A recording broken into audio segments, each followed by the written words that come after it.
Di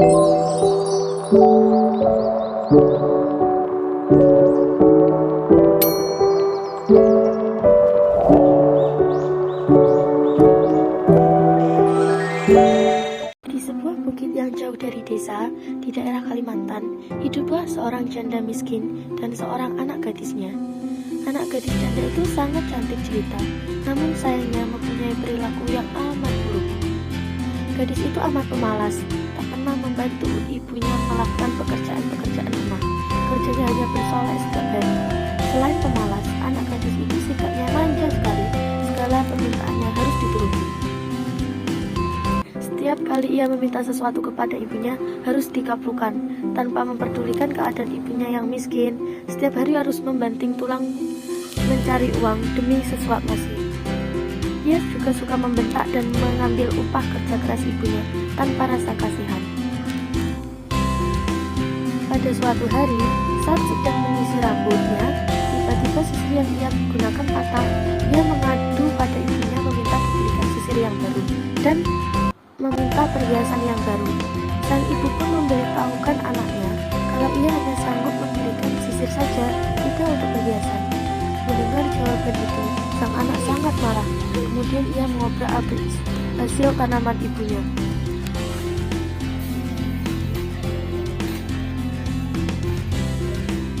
Keesokan harinya, ibu anak gadis itu membuka celengan yang selama ini ia kumpulkan dari uang yang selalu anaknya ambil paksa.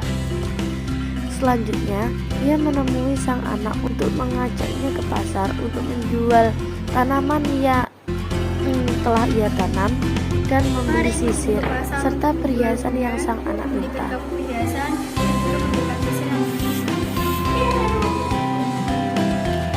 Letak pasar dan desa itu amat jauh, sehingga mereka harus berjalan kaki yang cukup melelahkan.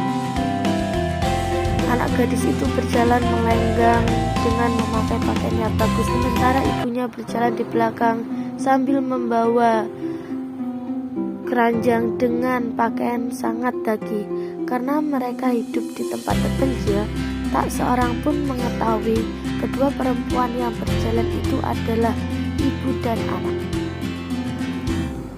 Ketika mereka mulai memasuki desa, orang-orang desa memandangi mereka.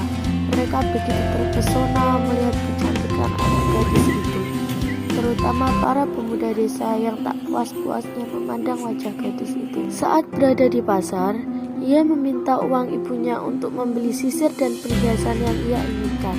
Sementara ibunya menjual tanaman kepada beberapa penjual tanaman yang ada di pasar. Ketika ia sudah selesai membeli sisir, ia ingin membeli perhiasan. Saat gadis cantik itu berjalan mencari orang yang menjual perhiasan, salah seorang pun tak sengaja menabraknya. Gadis itu memaki orang yang tidak sengaja menabraknya sampai beberapa orang berkumpul menyaksikan gadis itu memaki orang-orang. Saat ibunya ingin mendekat, mata gadis itu melirik ibunya dengan tajam, seolah ia mengatakan bahwa ibunya tidak boleh mendekati kerumunan orang-orang tersebut. Seusai membeli perhiasan, mereka pun pulang. Saat di perjalanan, anak itu pun terlihat sangat ketus kepada ibunya.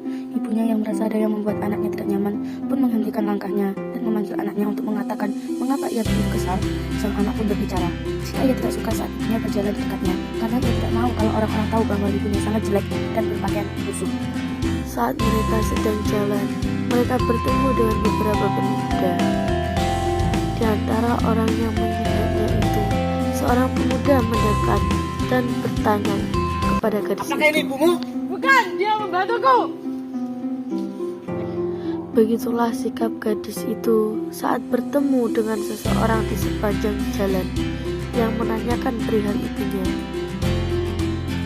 Ibunya diperlakukan sebagai pembantu. Pada mulanya mendengar jawaban putrinya yang durhaka jika ditanya orang, si ibu masih dapat menahan diri.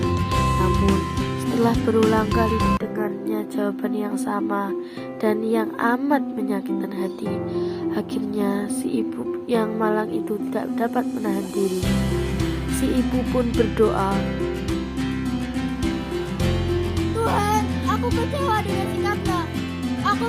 akan menjadi seorang batu. Perlahan-lahan, tubuh gadis durhaka itu berubah menjadi batu.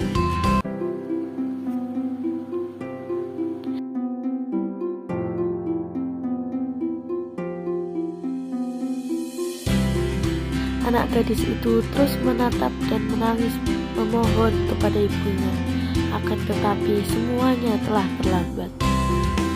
Seluruh tubuh gadis itu akhirnya berubah menjadi batu. Sekalipun menjadi batu, namun seorang dapat melihat bahwa kedua matanya masih menitikkan air mata, seperti sedang menangis. Oleh karena itu, batu yang berasal dari gadis yang mendapat kutukan ibunya itu disebut batu menangis.